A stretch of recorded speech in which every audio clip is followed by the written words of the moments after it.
नमस्कार, आप देख रहे हैं 5 की बात और मैं हूं नगमा। जम्मू कश्मीर के कठुआ में सेना की गाड़ी पर हुए आतंकी हमले में 5 जवान शहीद हो गए और कठुआ के इन 5 शहीदों को अंतिम विदाई दी जा रही है, जिसकी आपको हम अब तस्वीरें दिखाने जा रहे हैं। तो शुरुआत कर रहे हैं हम कश्मीर की इस खबर से, जहां पर एक के बाद एक आतंकी हमले हुए हैं और जवानों की शहादत इसमें हुई है। कठुआ में सेना की गाड़ी पर जो आतंकी हमला हुआ उसमें 5 जवान शहीद हुए हैं, जिसके बाद अब कठुआ के शहीदों को श्रद्धांजलि दी जा रही है। भारत ने इस पर चेतावनी भी दी है कि इसका बदला लिया जाएगा। इस आतंकी हमले में 5 सैनिक शहीद हुए हैं और इस समय उन्हें श्रद्धांजलि दी जा रही है। शहीदों को अंतिम विदाई दी जा रही है। आपको हम ये जानकारी दे दें कि जम्मू कश्मीर के कठुआ में आतंकी हमला हुआ था और इसमें सेना की गाड़ी पर हमला किया गया था और इस हमले में 5 जवान शहीद हो गए। इसके पहले भी आतंकी हमला हुआ जिसमें सेना को टारगेट किया गया था। तो जम्मू कश्मीर में एक के बाद एक आतंकी हमले हुए हैं। आप तस्वीरें देख रहे हैं जहां पर अब इन शहीदों को श्रद्धांजलि दी जा रही है और इन्हें यहाँ पर तमाम जम्मू कश्मीर के डीजीपी जो हैं वो भी वहाँ पर उन्होंने दौरा किया था। आर स्वेन उन्होंने भी कठुआ का दौरा किया था और इस वक्त हम तस्वीरें देख रहे हैं कि तमाम लोग वहाँ पर अंतिम विदाई जो हैं वो दे रहे हैं। तो ये तस्वीरें जो आ रही हैं वो तस्वीरें उत्तराखंड के ये लोग थे। ये 5 जवान उत्तराखंड के थे। ये तस्वीरें देहरादून की हैं। इस मौके पर चीफ मिनिस्टर धामी भी मौजूद हैं। हमारे साथ हमारी सहयोगी नीता शर्मा जुड़ गई हैं। नीता, हम अभी तस्वीरें देख रहे हैं कि इन जवानों को आखिरी सलाम दिया जा रहा है। कल आतंकी हमला हुआ था और इस हमले में ये तमाम जवान शहीद हुए हैं। ये जो तमाम जवान थे जिनकी शहादत हुई है वो उत्तराखंड से थे। वहाँ की हम इस वक्त तस्वीरें देख रहे हैं नीता। बिल्कुल नगमा, ये सारे के सारे जवान उत्तराखंड के थे। जो 5 जवान हैं, राइफलमैन जो हैं अनुज नेगी, हवलदार कमल सिंह, राइफलमैन आदर्श नेगी, नायक विनोद सिंह और नायब सूबेदार आनंद सिंह, ये 5 जवान जो हैं वो शहीद हुए हैं। बाकी जो 5 जवान हैं उनकी भी स्थिति अभी क्रिटिकल बताई जाती है। ये एक गंभीर जो था वो अटैक है, क्योंकि जिस तरह से जो विजुअल्स जो कुछ विजुअल्स जो हैं वो सोशल मीडिया पे भी चल रहे हैं कि किस तरह से आर्मी का काफिला चल रहा था। कुछ चश्मदीदों ने वहाँ पर ये भी बयान दिया है कि जब यह हमला हुआ उससे 10 मिनट पहले ही वहाँ से एक सिविलियन बस गई है। जब सिविलियन बस गई और एक ज़ोर से आवाज़ हुई तो उन्हें लगा कोई टायर फटा है, लेकिन फिर गोलियां चलने की आवाज़ आई। तब उन लोगों ने देखा कि जो काफिला जा रहा था उसके ऊपर जो है वो गोलियां बरसाई जा रही थी।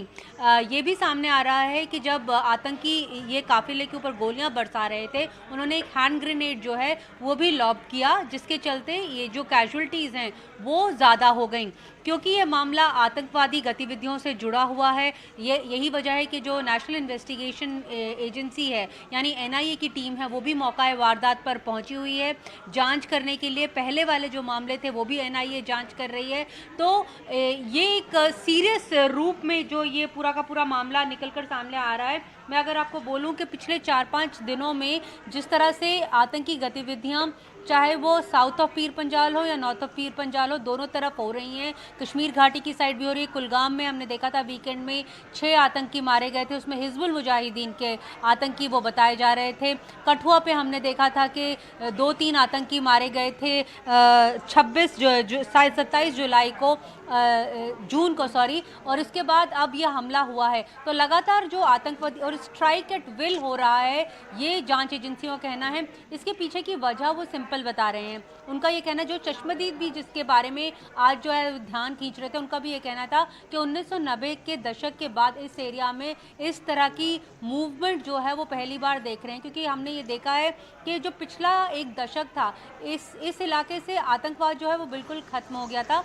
यही वजह है कि फोर्सेस को यहाँ से कुछ विड्रॉ कर लिया गया था। अभी जब केंद्रीय गृह मंत्री ने नीता, आपको बस थोड़ी देर के लिए मैं रोक रही हूँ। यहाँ पर ये तस्वीरें आ रही हैं, वहाँ पर सीधे सुनते हैं। तो श्रद्धांजलि दी जा रही है।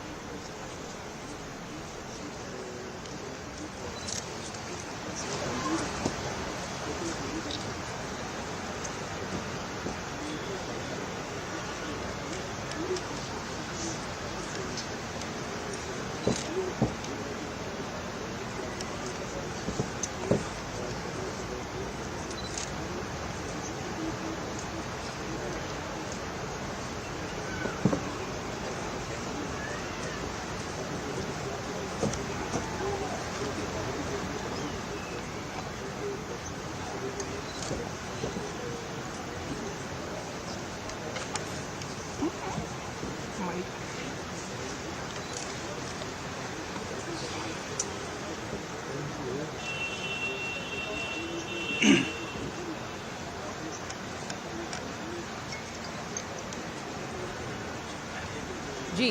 नीता, हम देख रहे हैं तस्वीरें, वहाँ पर एक एक करके इन पांचों जवानों ये जो शहीद हुए हैं उनको श्रद्धांजलि दी जा रही है। कठुआ हमले के ये शहीद हैं, जिसमें राइफलमैन आदर्श नेगी हैं, नायब सूबेदार आनंद सिंह, हवलदार कमल सिंह, नायक विनोद सिंह और राइफलमैन अनुज नेगी।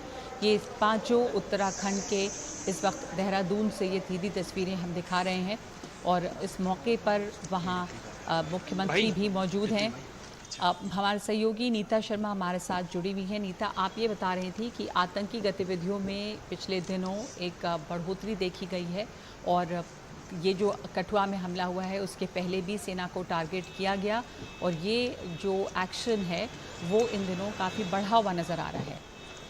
बिल्कुल बिल्कुल नगमा, क्योंकि जो जांच है, चाहे एनआई की कह लें, चाहे जम्मू कश्मीर पुलिस की कह लें, वो अब ये बात की तस्दीक कर रहे हैं कि जो पाकिस्तान द्वारा एक्सपोर्ट किए गए टेररिस्ट हैं, यानी जो foreign hard core battle harden terrorist हैं, वो जो हैं वो इलाके में घुस आए हैं।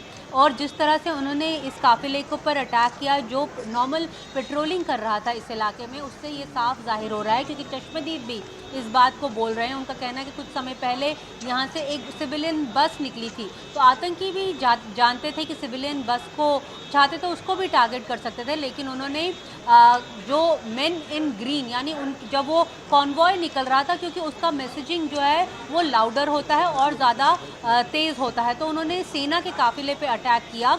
और चश्मदीद ये भी कह रहे थे कि क्योंकि जो एरिया है वो वहाँ पर बहुत डेंस फॉरेस्ट हैं, नेचुरल केव्स हैं, तो आतंकी पहाड़ियों से नीचे उतर कर आते हैं और फिर वापस ऊपर जाकर छुप जाते हैं। सर्च ऑपरेशंस करने में दिक्कत यही आती है, बारिशों का मौसम है तो सर्च ऑपरेशंस करने में भी दिक्कत आती है।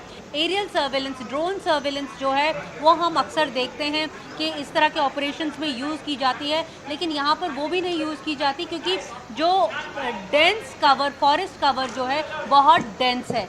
नगमा जी, यहाँ पर लगातार जिस तरह की आतंकी गतिविधियाँ देखी जा रही हैं, कई तरह की मुश्किलें भी सामने आती हैं आतंकियों को काबू में करने के लिए या आतंकियों पर धरपकड़ करने के लिए, लेकिन इधर हाल के दिनों में वहाँ पर हमले जो हैं वो बढ़े भी हैं और आर्मी को ख़ास करके टारगेट किया गया है। ये तस्वीरें एक बार फिर से आपको बता दें कि कठुआ में जो आतंकी हमला हुआ है इसमें 5 जवान शहीद हुए हैं, उन्हें इस वक्त श्रद्धांजलि दी जा रही है और ये तस्वीरें आप देख सकते हैं देहरादून से, जहां पर उन्हें श्रद्धांजलि दी जा रही है। कठुआ के शहीदों को श्रद्धांजलि दी जा रही है। भारत ने ये भी कहा है कि इनके बलिदान का बदला लिया जाएगा। नीता हमारे साथ ऐसे जुड़ी हैं। नीता, एक आखिरी बात आपसे जानना चाहेंगे कि इसमें ये जो हमला था इसमें किसी गुट ने जिम्मेदारी भी ली है? ये इसमें पाकिस्तान का जो इन्वॉल्वमेंट है वो साफ है और कश्मीर स्थित जो उनके आउटफिट्स हैं उन्होंने जिम्मेदारी भी ली है इसकी? बिल्कुल, ये टीटीपी ने जिम्मेदारी ली है। अभी तक जो सामने बात आ रही है कि टीटीपी जो है एक लश्कर का ही जो है एक विंग है, एक लोकल विंग है जिसने ये जिम्मेदारी अभी ली है। हालांकि तंजीमें अक्सर हमने नगमा देखा है, चाहे कोई सी भी तंजीम हो, अक्सर तंजीमें जो हैं इकट्ठा मिलकर भी काम कर रही हैं, ये भी सुरक्षा बलों की जाँच में आया है।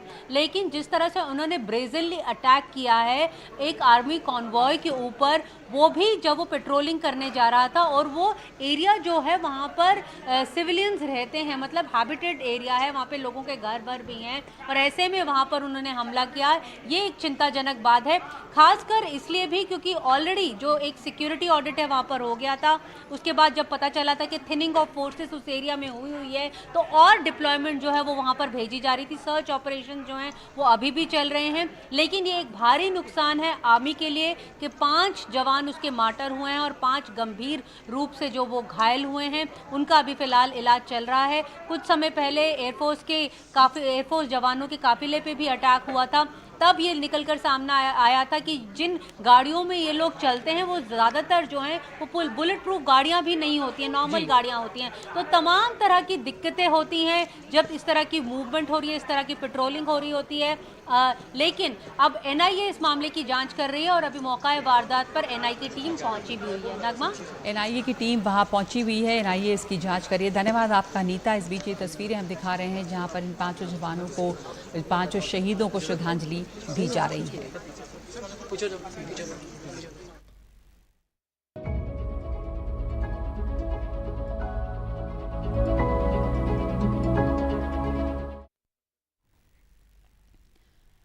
और आगे बढ़ते हैं। प्रधानमंत्री नरेंद्र मोदी अपने रूस के दौरे पे हैं। अपने तीसरे कार्यकाल में प्रधानमंत्री मोदी ने अपनी पहली द्विपक्षीय विदेश यात्रा के लिए रूस को चुना और वहां पहुंचे हैं। उनकी रूसी राष्ट्रपति पुतिन के साथ आमने सामने की बातचीत हुई है। प्रधानमंत्री ने पुतिन से बातचीत में आतंकवाद की समस्या का जिक्र किया है। उन्होंने दुनिया भर में फैले आतंकवाद की निंदा की है।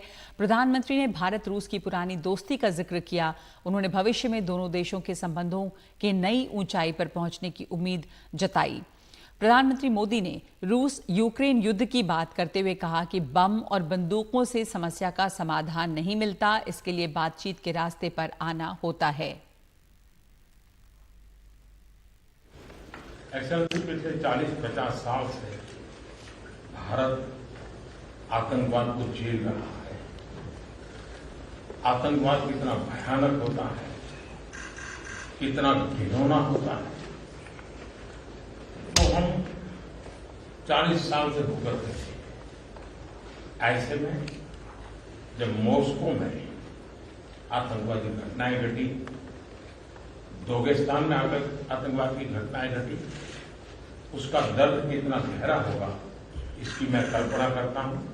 और मैं हर प्रकार के आतंकवाद की घोर निंदा करता हूं। एक्सेलेंसी, युद्ध हो, संघर्ष हो, आतंकवादी हमले हो, मानवता में विश्वास करने वाला हर व्यक्ति जब जानहानि होती है तब बहुत पीड़ित होता है। लेकिन उसमें भी जब मासूम बच्चों की कत्ल होती है, मासूम बच्चों को मरते हुए देखते हैं, तब हृदय छलनी हो जाता है और वो दर्द बहुत भयानक होता है। और इस विषय में भी आपसे विस्तार से चर्चा हुई। एक्सेलेंसी, एक मित्र के नाते मैंने हमेशा कहा है कि हमारी भावी पीढ़ी के उज्जवल भविष्य के लिए शांति सर्वाधिक आवश्यक है। लेकिन मैं ये भी जानता हूं कि युद्ध के मैदान में समाधान संभव नहीं होते। बम, बंदूक और गोलियों के बीच समाधान और शांति वार्ताएं सफल नहीं होती हैं और हमने वार्ता के माध्यम से ही शांति के रास्ते अपनाने होंगे। एक्सेलेंसी, कल हमारी बात में ये भी हमारा मन बना था और शांति की बहाली में भारत हर संभव सहयोग करने के लिए तैयार है। और आपका भी सानुकूल विचार सुनकर के मुझे बहुत खुशी हुई। और मैं भी आपको भी आश्वस्त करता हूं और विश्व समुदाय को भी आश्वस्त करता हूं कि भारत शांति के पक्ष में है और शांति के लिए मेरे मित्र राष्ट्रपति पुतिन की कल बातों को सुनकर के मेरे मन में एक आशा पैदा हुई है और मैं इसके लिए आपका बहुत बहुत धन्यवाद करता हूं। इस द्विपक्षीय बातचीत से पहले प्रधानमंत्री नरेंद्र मोदी ने रूस के मॉस्को में अज्ञात सैनिक स्मारक पर श्रद्धांजलि दी। दूसरे विश्व युद्ध में शहीद रूसी जवानों की याद में ये स्मारक बनाया गया है। अपने रूस दौरे में प्रधानमंत्री ने भारतीय समुदाय के लोगों से मुलाकात की है। प्रधानमंत्री ने उन्हें संबोधित करते हुए भारत के तेज विकास की बातें बताई और याद किया कि रूस और भारत की कितनी पुरानी दोस्ती है और एक दूसरे की संस्कृति वहां रची बसी है।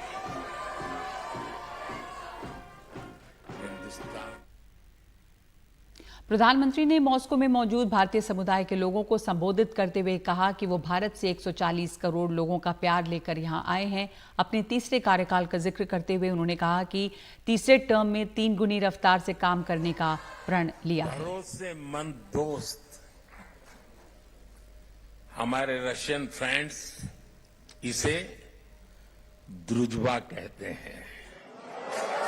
भारत बदल रहा है क्योंकि भारत अपने 140 करोड़ नागरिकों के सामर्थ्य पर भरोसा करता है।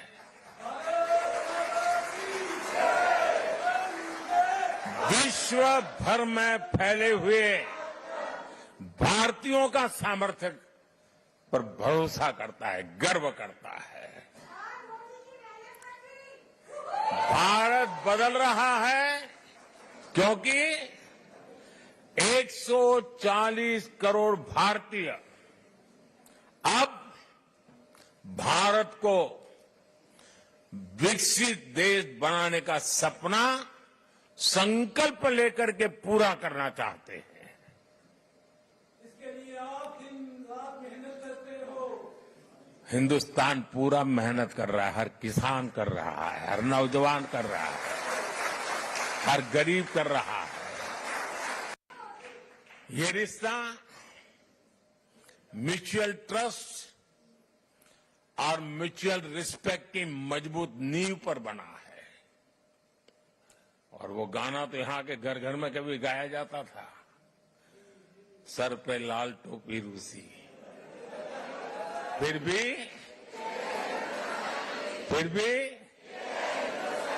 भी ये गीत भले ही पुराना हो गया हो, लेकिन सेंटिमेंट्स एवरग्रीन है।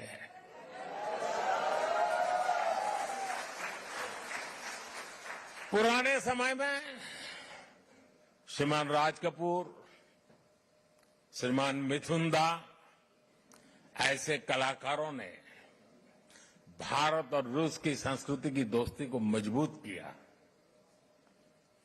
भारत रूस के हमारे रिश्तों को हमारे सिनेमा ने आगे बढ़ाया और आज आप सभी भारत रूस के रिश्तों को नई ऊंचाई दे रहे हैं। प्रधानमंत्री नरेंद्र मोदी रूस में हैं। वहां पर भारतीय बसे हुए जो भारतीय हैं उनसे उन्होंने बातचीत की है और ये उन्हें भरोसा दिलाया है कि और ज़्यादा स्पीड से भारत जो है वो तरक्की करेगा तीसरे टर्म में। बार बार उन्होंने ये बात कही कि सर पे लाल टोपी रूसी फिर भी दिल है हिंदुस्तानी, और ये सेंटिमेंट आज भी एवरग्रीन है। सुधीर टी दिवारे पूर्व राजदूत हमारे साथ इस वक्त मौजूद हैं प्रधानमंत्री के रूस दौरे पर बात करने के लिए।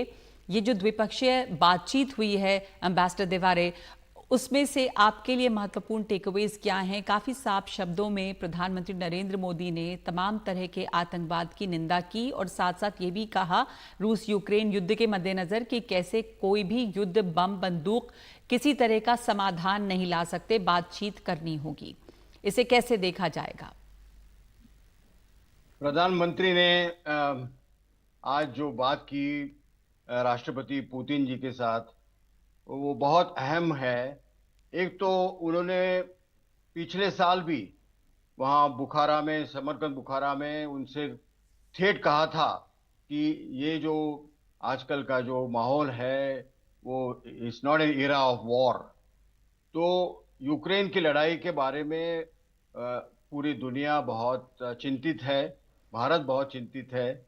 और भारत के प्रधानमंत्री जी G7 के सम्मेलन में भी हाजिर थे जहां प्रेसिडेंट पुतिन नहीं थे।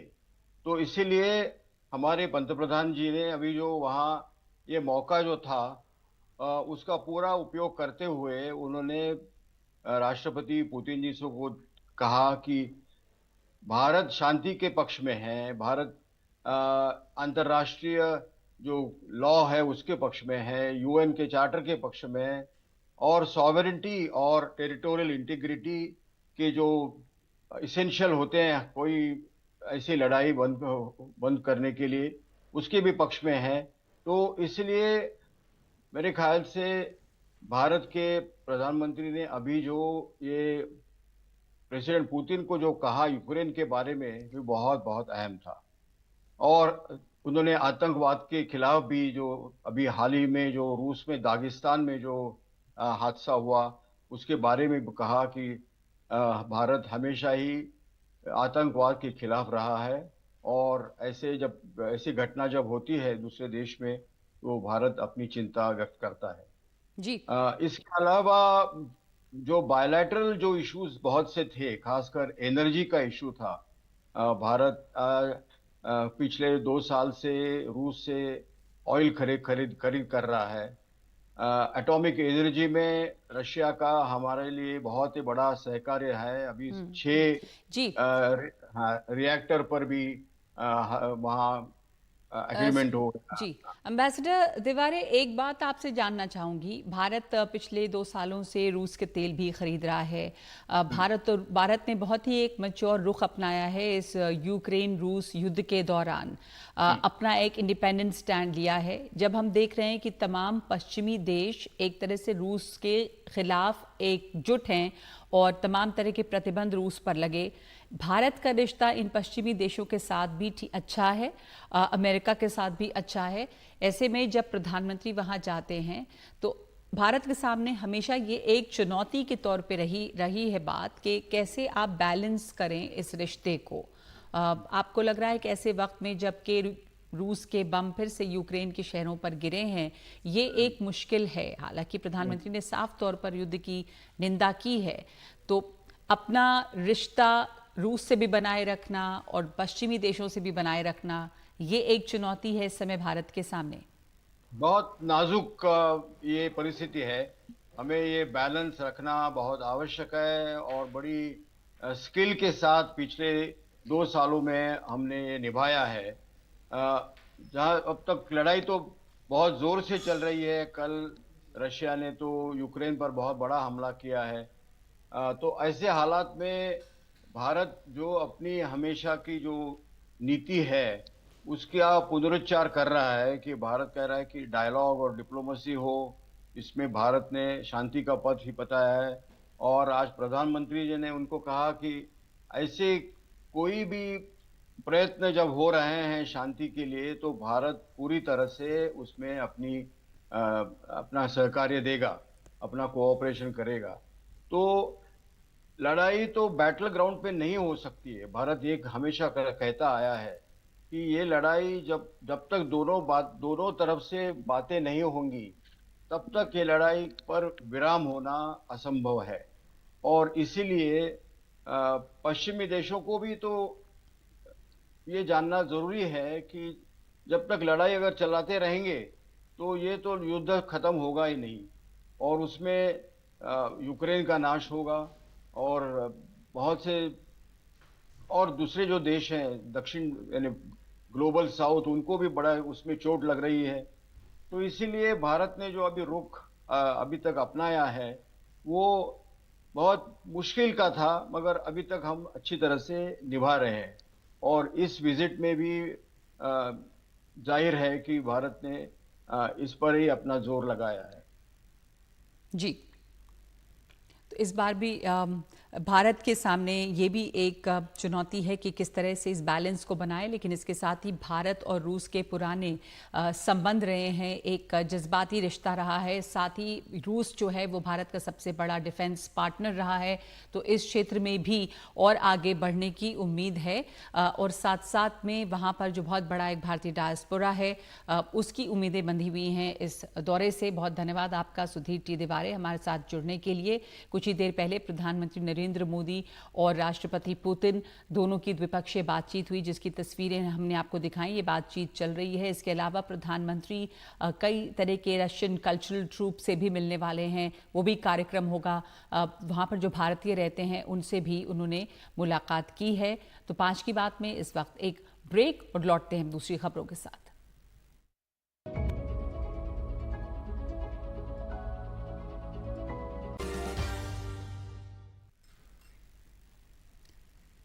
आम आदमी पार्टी ने सिविल डिफेंस वॉलंटियर्स की नौकरी का मामला उठाया है। पार्टी विधायक संजीव झा ने अपनी प्रेस कॉन्फ्रेंस में कहा कि सिविल डिफेंस वॉलंटियर्स महीनों से अपनी जायज नौकरी की मांग को लेकर सड़कों पर हैं।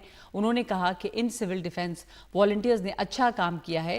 संजीव झा ने यह भी कहा कि दिल्ली विधानसभा की पिछली बैठक में एक प्रस्ताव पास हुआ था कि सिविल डिफेंस वॉलंटियर्स को नियुक्त किया जाए, लेकिन विधानसभा से पास हुआ वो प्रस्ताव उपराज्यपाल के पास अब तक पड़ा हुआ है। उन्होंने इस पर कोई कार्रवाई नहीं की है। लेकिन जैसे अन्य वेलफेयर योजनाओं के साथ मिनिस्टर्स के नोट के बावजूद, इवन चीफ मिनिस्टर के डायरेक्शन के बावजूद उनकी नियुक्ति को रद्द कर दी गई।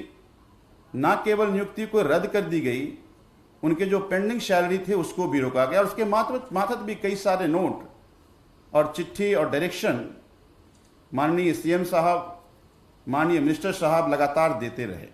तो मैं ये एलजी साहब से निवेदन करना चाहता हूं कि कम से कम मानवता के नाते आपको पॉलिटिकल वेंडेटा आम आदमी पार्टी से लेना है लीजिए, हमसे लेना है लीजिए, पर दिल्ली की जनता की क्या गुनाह है? भला उस गरीब परिवार जिससे ये बस मार्शल्स आते हैं, उन परिवार ने क्या बिगाड़ा है आपका? कम से कम उस परिवार के भरण पोषण ठीक से हो सके, इसको ध्यान में रखते हुए उसको नियुक्ति दीजिए। और अब आपके लिए एक सवाल जिसका जवाब आप या अपनी राय हमें भेज सकते हैं इस QR कोड को स्कैन करके। तो सवाल ये है कि सुप्रीम कोर्ट की फटकार के बाद क्या रद्द होनी चाहिए नीट यूजी परीक्षा?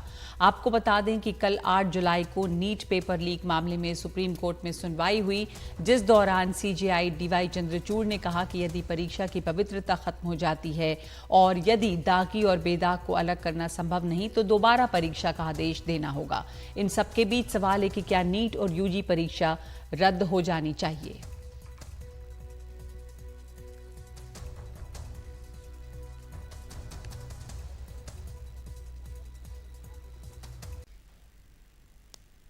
दिल्ली पुलिस की क्राइम ब्रांच ने एक अंतर्राष्ट्रीय किडनी ट्रांसप्लांट रैकेट का भंडाफोड़ किया है। इस मामले में 3 बांग्लादेशी नागरिकों समेत कुल 7 लोग गिरफ्तार किए गए हैं। गिरफ्तार लोगों में दिल्ली के एक नामी अस्पताल की डॉक्टर हैं जो नोएडा के एक बड़े अस्पताल में किडनी ट्रांसप्लांट करती थी।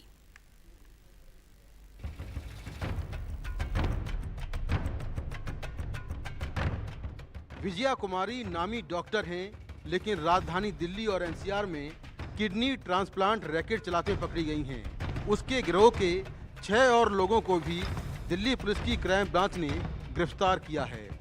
इन 7 लोगों में किडनी सर्जन डॉक्टर विजया के साथ ही 3 बांग्लादेशी, 2 नर्सिंग स्टाफ और 1 ट्रांसलेटर है। इसमें जो इंटरनेशनल रैकेट है, इसमें हमने 7 लोग गिरफ्तार किए हैं, जिसमें कि बांग्लादेशी नेशनल्स हैं 3 जो कि मेन मास्टरमाइंड थे। वहाँ से किडनी पेशेंट को ढूंढना और यहाँ लेके आना और वहाँ से डोनर को भी ढूंढना और लेके आना, फिर उनके नकली कागजात वगैरह बनवा के उनको जेन्युइन रिश्तेदार दिखा के फिर उनका यहाँ ट्रांसप्लांट करवाना। और इसमें उनका एक इंटरप्रेटर था जो कि इंडियन था और उसके साथ साथ 1 डॉक्टर और उनके 2 हॉस्पिटल स्टाफ, तो कुल 7 गिरफ्तार किए गए। पुलिस को 16 जून को गिरोह के बारे में जानकारी मिली और तब दिल्ली के जसोला विहार इलाके में छापेमारी कर 4 लोगों रसेल, रोको, सुमोन मियां और रतेश पाल को पकड़ा गया। आरोपियों से पूछताछ और जांच में पता चला कि गिरोह के लोग बांग्लादेश में डायलिसिस सेंटरों के जरिए किडनी के जरूरतमंद लोगों से संपर्क करते थे। साथ ही बांग्लादेश के ही गरीब तबके के लोगों को पैसे या नौकरी का लालच देकर किडनी देने के लिए तैयार करते थे। फिर भारत लाकर डोनर और रिसीवर के फर्जी दस्तावेज तैयार करते थे, जिससे ये साबित हो कि दोनों आपस में रिश्तेदार हैं। फिर इन्हीं फर्जी दस्तावेज के आधार पर डॉक्टर विजया नोएडा के एक नामी अस्पताल में किडनी ट्रांसप्लांट करती थी। डोनर से 4 से 5 लाख रुपए में किडनी ली जाती थी और 20 से 25 लाख रुपए में बेच देते थे। जांच के दौरान पता चला कि डॉक्टर विजया का सहायक विक्रम सिंह मेडिकल फाइल तैयार करने के लिए हर मरीज से 20,000 रुपए लेता था। एक आरोपी शारिक डॉक्टर विजया से अपॉइंटमेंट लेने और पैथोलॉजिकल टेस्ट कराने के लिए हर मरीज से 60,000 रुपए लेता था, जबकि डॉक्टर विजया हर सर्जरी के लिए 2 लाख रुपए लेती थी। रसेल इस गिरोह का मास्टरमाइंड है। सर, इसका मास्टरमाइंड कौन है, उसकी क्या भूमिका है इस पूरे केस में? मास्टरमाइंड जो रसेल है वो बेसिकली वही था कि वो अपने दोस्त एक इफ्ती है जो कि बांग्लादेश में, उसके साथ वहीं पे आइडेंटिफिकेशन करता था दोनों की, पेशेंट और डोनर।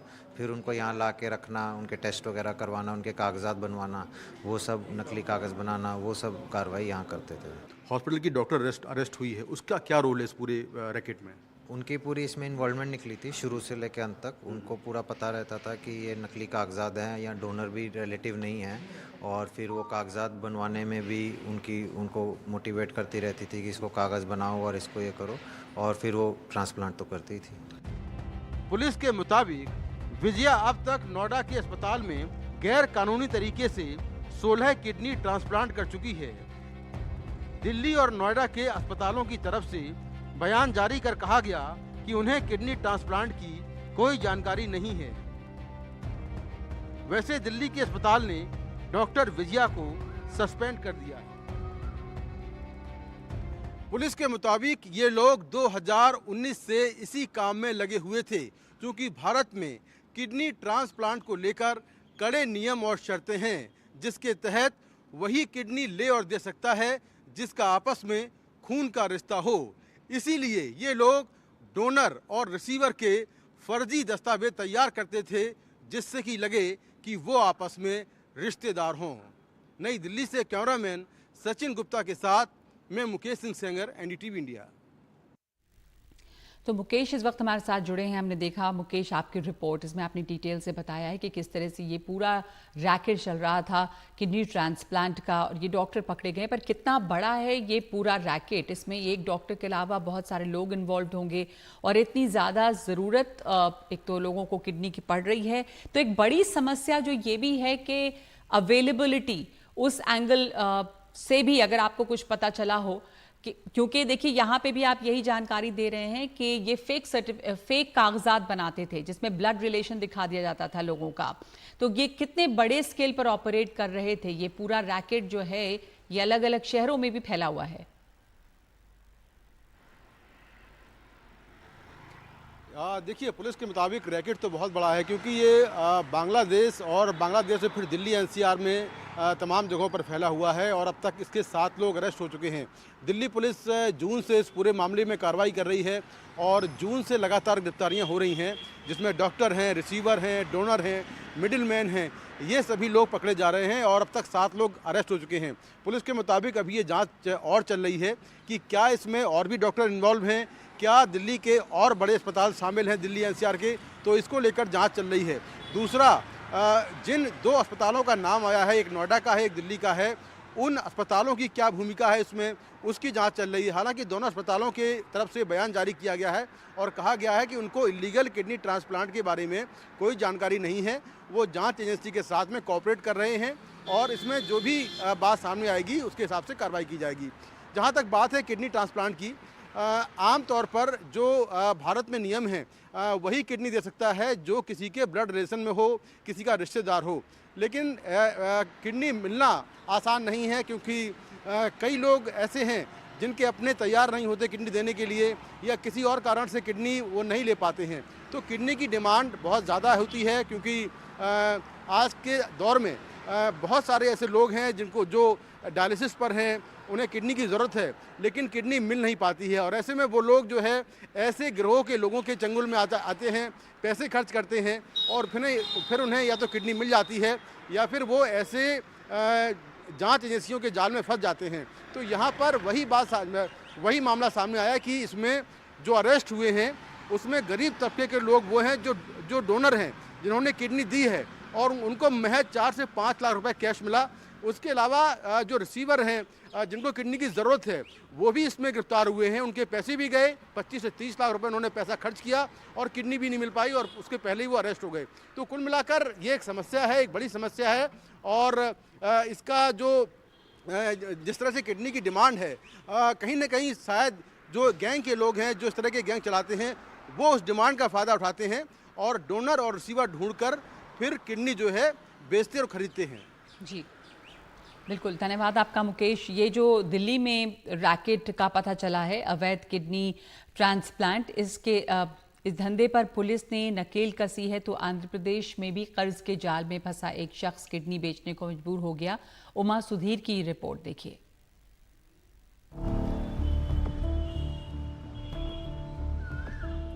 गुंटूर के 31 साल के ऑटो ड्राइवर मधु बाबू कहते हैं कि कर्ज की वजह से वो अपनी एक किडनी बेचने पर मजबूर हुए। सौदा 30 लाख का था, लेकिन उनके साथ धोखा हुआ और बस 50,000 रुपए मिले।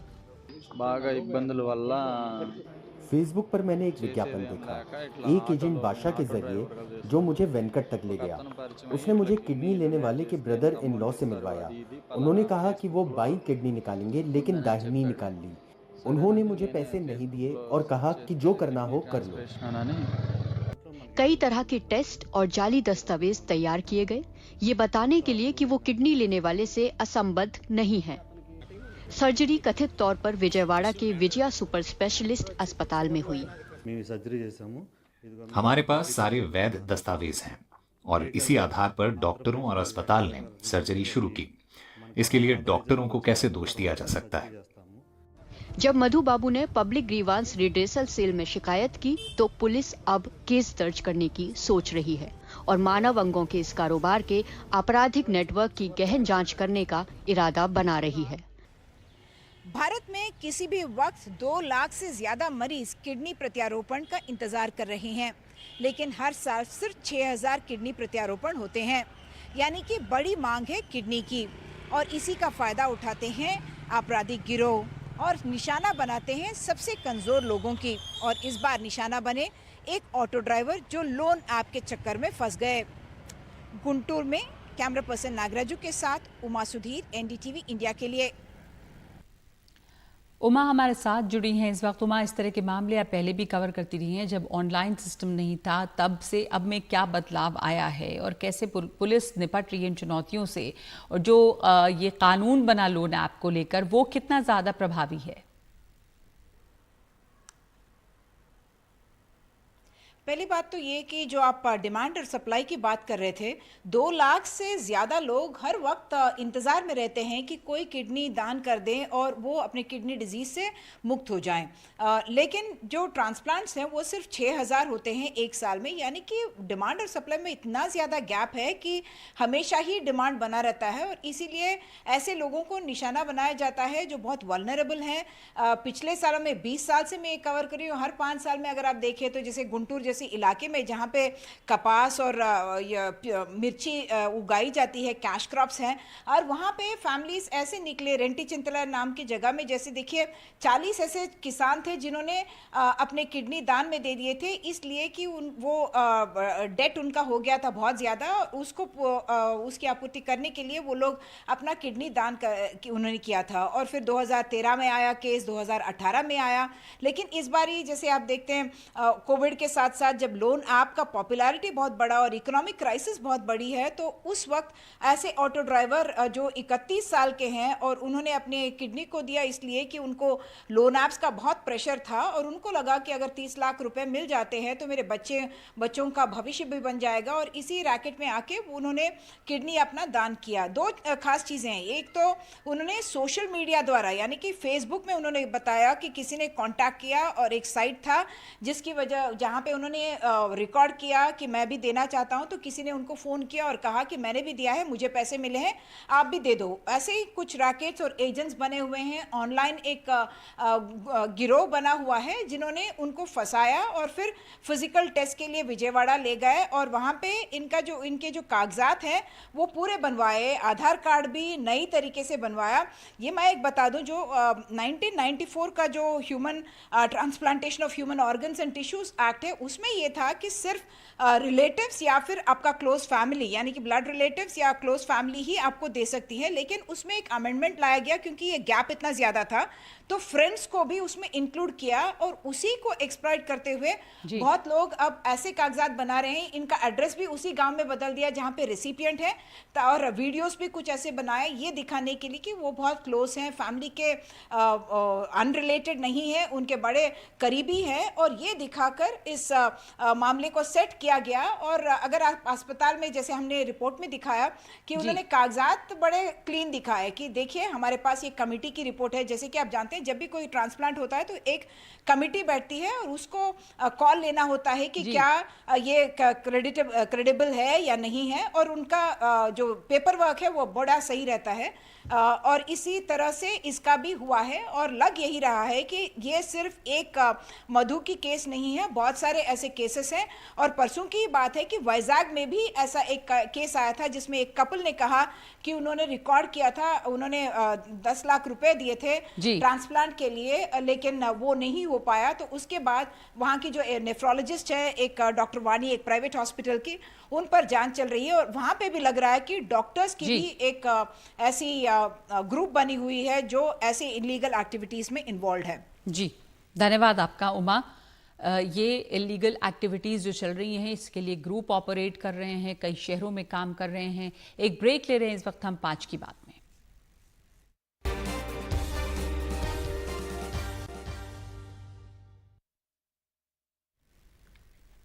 मुंबई की Worli hit and run case में फरार आरोपी मिहिर शाह को विरार से गिरफ्तार किया गया है। वो वहां पर एक फ्लैट में छुपा हुआ था, उसे वर्ली थाने ले जाया गया। इस मामले में पीड़ित परिवार ने इंसाफ की मांग की है और परिजन ये सवाल उठा रहे हैं कि आरोपी घटना के बाद मौके से फरार क्यों हुआ।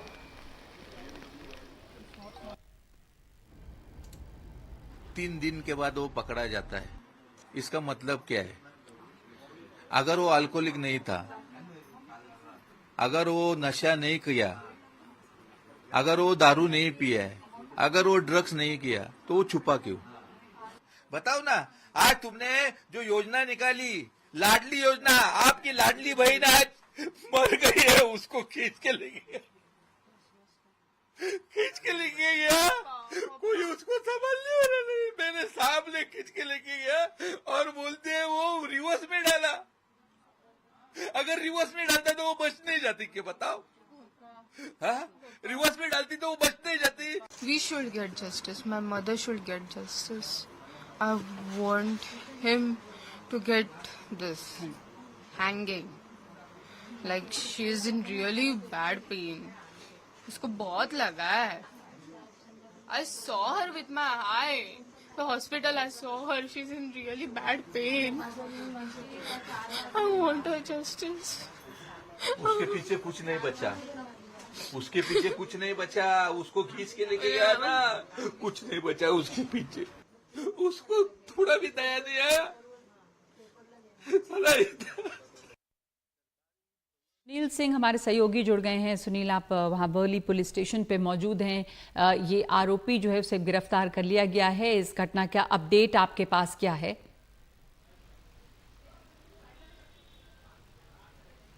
देखिए निधि, 3 दिनों से जिसकी तलाश चल रही थी वो मुख्य आरोपी रईस ज़्यादा, जो कि मिहिर शाह, उसकी तलाश में पुलिस उसकी जो गर्लफ्रेंड है उसका भी इंट्रोगेशन किया था और जितने भी लोगों के संपर्क में आया था, जिस पे भी शक था, उनसे पूछताछ की थी, तकरीबन 15 से ज़्यादा लोगों से। लेकिन उसका कुछ पता नहीं चल पा रहा था। वजह ये थी कि मोबाइल फ़ोन का इस्तेमाल वो लोग नहीं कर रहे थे। और दूसरी बात ये भी थी कि सिर्फ मिहिर शाह ही गायब नहीं था, बल्कि उसकी माँ और 2 बहनें वो भी गायब थी। तो ये शक था कि कहीं साथ में होंगे और वो छुपाने में मदद कर रहे होंगे। बहरहाल वर्ली पुलिस की टीम, यानी जोन की, यहाँ की तो जांच कर ही रही थी और उस पूरे मामले में लगभग 10 से ज़्यादा टीमें बनाकर उसकी तलाशी चल रही थी। लेकिन पैरेलल में, समानांतर में, क्राइम ब्रांच भी उसकी जांच कर रही थी, माफ़ कीजिए, तलाश कर रही थी। तो आज जो है दोहरी सफलता मिली है। एक तरफ जो वर्ली पुलिस की टीम है उससे सफलता मिली, पता चला कि मिहिर शाह विरार के एक फ्लैट में है, वहाँ पर जाकर छापा मारा गया, दबिश मारी गई और वहाँ से उसकी गिरफ्तारी हुई है और उसे अब यहाँ पर लाया जाएगा पुलिस थाने में, ये उम्मीद है। इसी लिहाज से हम लोग यहाँ पर वर्ली पुलिस थाने में यहाँ पर हैं। दूसरी तरफ जो माँ और 2 बहनें जो थी वो शाहपुर में थी, जानकारी मिली, तो क्राइम ब्रांच जो उन्हें ट्रेस कर रही थी उनके हाथ में वो चढ़ी हैं, तो उनको हिरासत में लिया गया है और हिरासत में लेके अब वो जब यहाँ मुंबई में लाएंगे तो उन्हें वर्ली पुलिस थाने को वो हैंडओवर कर देंगे, उनको दे देंगे, क्योंकि जो केस है वो वर्ली पुलिस थाने के पास है। और वर्ली पुलिस थाने को तय कर रहा है कि माँ बहनों का अगर उसके भगाने में कहीं भूमिका है तो उसे आरोपी बनाते हैं या नहीं बनाते हैं, उस पर बहुत कुछ निर्भर करता है। लेकिन 3 दिन कैसे वो छुपा रहा, बोरीवली तक था उसका आखिरी लोकेशन जो है मिला था पहले दिन जब वो फरार हुआ था। पहले यहाँ से भागा वो BKC के बांद्रा के कलानगर के पास गया था, जहाँ पर गाड़ी खराब हो गई BMW, इसलिए छोड़कर वो बोरीवली भागा। गोरेगांव में अपनी गर्लफ्रेंड के पास गया, बाद में बोरीवली भागा। उसके बाद से उसका ट्रेस नहीं था, तो अब वो जानकारियाँ धीरे धीरे उठेगी। बहरहाल फिलहाल पुलिस चुप्पी साधे हुए है, लेकिन इतना जरूर है कि पुलिस को सफलता मिल गई आखिरकार तीसरे दिन मिहिर शाह को आखिर गिरफ्तार कर लिया। जी, जो आखिरकार वो गिरफ्तार हुआ है, लेकिन ये सवाल उठाए जा रहे हैं कि इतने दिन वो मौके से फरार कैसे रहा और छुपा रहा वहाँ से हट के। धन्यवाद आपका हमारे साथ जुड़ने के लिए सुनील सिंह। और हम अपने दर्शकों के लिए एक सवाल जिसका जवाब आप हमें भेज सकते हैं इस QR कोड को स्कैन करके, अपनी राय भेजिए। सवाल ये है कि सुप्रीम कोर्ट की फटकार के बाद क्या रद्द होनी चाहिए नीट और UG परीक्षा। आपको बता दें कि कल 8 जुलाई को नीट पेपर लीक मामले में सुप्रीम कोर्ट में सुनवाई हुई, जिस दौरान CJI DY चंद्रचूड़ ने कहा कि यदि परीक्षा की पवित्रता खत्म हो जाती है और यदि दागी और बेदाग को अलग करना संभव नहीं तो दोबारा परीक्षा का आदेश देना होगा। इन सब के बीच ये सवाल है कि क्या नीट UG परीक्षा रद्द होनी चाहिए।